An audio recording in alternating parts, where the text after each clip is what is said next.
টাকাই জীবনের সব কিছু না।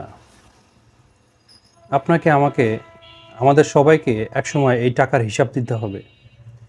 আমাদের নবী রাসূলগণ সেই জামানায় কি কষ্টে ছিলেন না?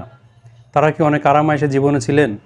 ওই সময়ে ওই জামানায় কি বড়লোক ছিল না, ধনীরা ছিল না, কোটিপতি ছিল না? ব্যবধানটা কোথায়? ব্যবধানটা এখানেই, আমাদের মন মানসিকতায়।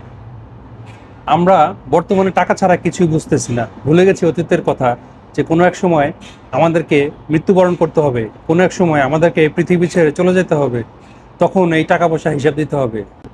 এটা আমরা ভুলে গেছি। এই টাকার জন্য ওয়াইফ হাজব্যান্ডকে ছেড়ে চলে যায়, এই টাকার জন্য সন্তান মাকে ছেড়ে দেয়, এই টাকার জন্য কত কিছুই না করে। হায় রে টাকা! এই টাকা এক সময় থাকবে না, এই টাকার জন্যই আপনি এক সময় বিপদে পড়বেন। এই পারে না হোক ওই পারে তো পড়বেন।